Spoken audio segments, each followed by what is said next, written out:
CM Siddaramaiah ವಿರುದ್ಧ ರಾಜ್ಯಪಾಲರು ಪ್ರಾಸಿಕ್ಯೂಷನ್ಗೆ ಅನುಮತಿಯನ್ನ ಕೊಟ್ಟಿದ್ರು. ಇದನ್ನ ವಿರೋಧಿಸಿದಂತಹ ಸಿಎಂ ಸಿದ್ದರಾಮಯ್ಯ ಹೈಕೋರ್ಟ್ನ ಮೆಟ್ಟಲೇರಿದ್ರು. ಆದರೆ ಹೈಕೋರ್ಟ್ನಲ್ಲಿ 2-3 ಸಲ ವಿಚಾರಣೆ ನಡೆದು ಇವತ್ತು ಕೊನೆಯದಾಗಿ ಫೈನಲ್ ಆಗಿ ಸಿಎಂ ಸಿದ್ದರಾಮಯ್ಯ ಅವರ ಅರ್ಜಿ ವಜಾಗಿರುವಂತದ್ದು ಮತ್ತೆ ರಾಜ್ಯಪಾಲರು ಪ್ರಾಸಿಕ್ಯೂಷನ್ಗೆ ಅನುಮತಿಯನ್ನ ಕೊಟ್ಟಿದ್ರು. ಅದರ ಪರವಾಗಿ ಹೈಕೋರ್ಟ್ ಗ್ರೀನ್ ಸಿಗ್ನಲ್ ಅನ್ನು ಕೊಟ್ಟಿದೆ.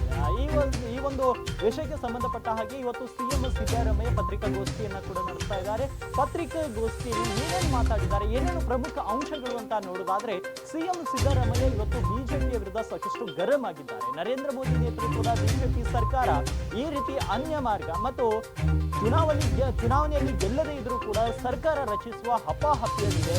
ಬಿಜೆಪಿಯವರು ಅನ್ಯ ಮಾರ್ಗದಿಂದ ಅಧಿಕಾರವನ್ನ ಹಿಡಿಯಲು ಹಪಾಪಿತನ ತೋರಿಸುತ್ತಿದ್ದಾರೆ ಅಂತ ಹೇಳ್ತಿದ್ರು.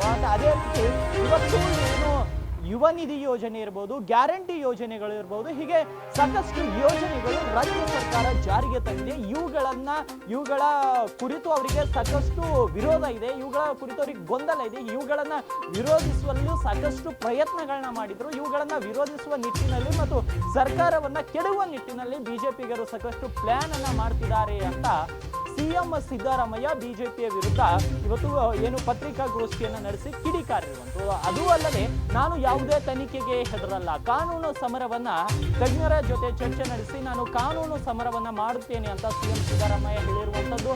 ಇಡೀ ರಾಜ್ಯದ ಜನರ ಆಶೀರ್ವಾದ ನನ್ನ ಮೇಲಿದೆ, ಹಾಗಾಗಿ ನನಗೆ ಹೆದರುವ ಅವಶ್ಯಕತೆ ಇಲ್ಲ ಮತ್ತು ರಾಜ್ಯದಲ್ಲಿ ಬಿಜೆಪಿ ಎಂದೂ ಕೂಡ ಬಹುಮತದಿಂದ ಅಧಿಕಾರ ಹಿಡಿದಿಲ್ಲ, ಹಾಗಾಗಿ ನಾನು ಹೆದರುವ ಮಾತೇ ಇಲ್ಲ ಅಂತ ಸಿಎಂ ಸಿದ್ದರಾಮಯ್ಯ ಅವರು ಹೇಳ್ತಿದ್ದಾರೆ. ಹಾಗಾಗಿ ಇವತ್ತು ಸಿಎಂ ಸಿದ್ದರಾಮಯ್ಯ ಏನು ಹೈಕೋರ್ಟ್ ಏನು ಅವರ ಅರ್ಜಿ ವಜಾಗೊಳಿಸಿದ ನಂತರ ಈ ಒಂದು ಪತ್ರಿಕಾಗೋಷ್ಠಿಯನ್ನ ಕರೆದು ಈ ರೀತಿಯ ಅನೇಕ ಅಂಶಗಳನ್ನ ರಾಜ್ಯದ ಜನತೆಯ ಮುಂದಿಟ್ಟಿದ್ದಾರೆ. ಇವತ್ತು ಸಂಜೆ ಹೊತ್ತಿಗೆ ರಣದೀಪ್ ಸಿಂಗ್ ಸುರ್ಜೇವಾಲಾ ಕೂಡ ಬೆಂಗಳೂರು ನಗರಕ್ಕೆ ಆಗಮಿಸಲಿದ್ದು, ಬೆಂಗಳೂರಿನಲ್ಲಿ ನಾಳೆಯ ದಿನ ಎಲ್ಲಾ ಶಾಸಕರು ಸಚಿವರ ನೇತೃತ್ವದಲ್ಲಿ ಸಭೆ ನಡೆಯಲಿದೆ. ಮುಂದಿನ ನಿರ್ಧಾರ ಏನಾಗಲಿದೆ ಎನ್ನುವುದರ ಕುರಿತು ಏನು ಸುಪ್ರೀಂ ಕೋರ್ಟ್ಗೆ ಹೋಗ್ಬೇಕಾ, ಕಾನೂನು ಹೋರಾಟ ಮಾಡಬೇಕಾ, ಇಲ್ಲ ಸಿಎಂ ಬದಲಾವಣೆ ಮಾಡಬೇಕಾ, ಈ ಎಲ್ಲಾ ವಿಷಯಗಳ ಕುರಿತು ಕಾಂಗ್ರೆಸ್ನ ಶಾಸಕರು ಮತ್ತು ಸಚಿವರ ಜೊತೆ ನಾಳೆ ಸಭೆ ನಡೆಯಲಿದೆ. ಈಗಾಗಲೇ ಡಿಕೆ ಶಿವಕುಮಾರ್, ಎಂಬಿ ಪಾಟೀಲ್, ಪ್ರಿಯಾಂಕ್ ಖರ್ಗೆ ಮತ್ತು ಎಂ ಲಕ್ಷ್ಮಣ್ ಸೇರಿದಂತೆ ಅನೇಕ ಘಟಾನುಘಟಿ ನಾಯಕರು ಸಿಎಂ ವಿರುದ್ಧ ಏನು ಅರ್ಜಿ ವಜಾ ಆಗಿದೆ ಹೈಕೋರ್ಟ್ ನಲ್ಲಿ, ಈ ಒಂದು ವಿಷಯಕ್ಕೆ ಸಂಬಂಧಪಟ್ಟ ಹಾಗೆ ಸಾಕಷ್ಟು ಜನ ರಿಯಾಕ್ಷನ್ ಅನ್ನ ಕೊಟ್ಟಿದ್ದಾರೆ.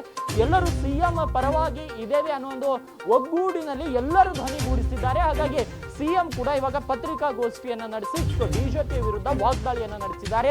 ಅನೇಕ ವಿಷಯಗಳನ್ನ ಮುಂದಿಟ್ಟಿದ್ದಾರೆ, ರಾಜ್ಯದ ಜನತೆ ಮುಂದಿಟ್ಟಿದ್ದಾರೆ. ಗ್ಯಾರಂಟಿ ಯೋಜನೆಗಳ ಕುರಿತು ಇವರಿಗೆ ಸಹಿಸಿಕೊಳ್ಳಿಕ್ಕೆ ಆಗ್ತಾ ಇಲ್ಲ ಅನ್ನೋ ಒಂದು ರೀತಿಯಲ್ಲಿ ವಾಗ್ದಾಳಿಯನ್ನ ನಡೆಸಿರುವಂತದ್ದು.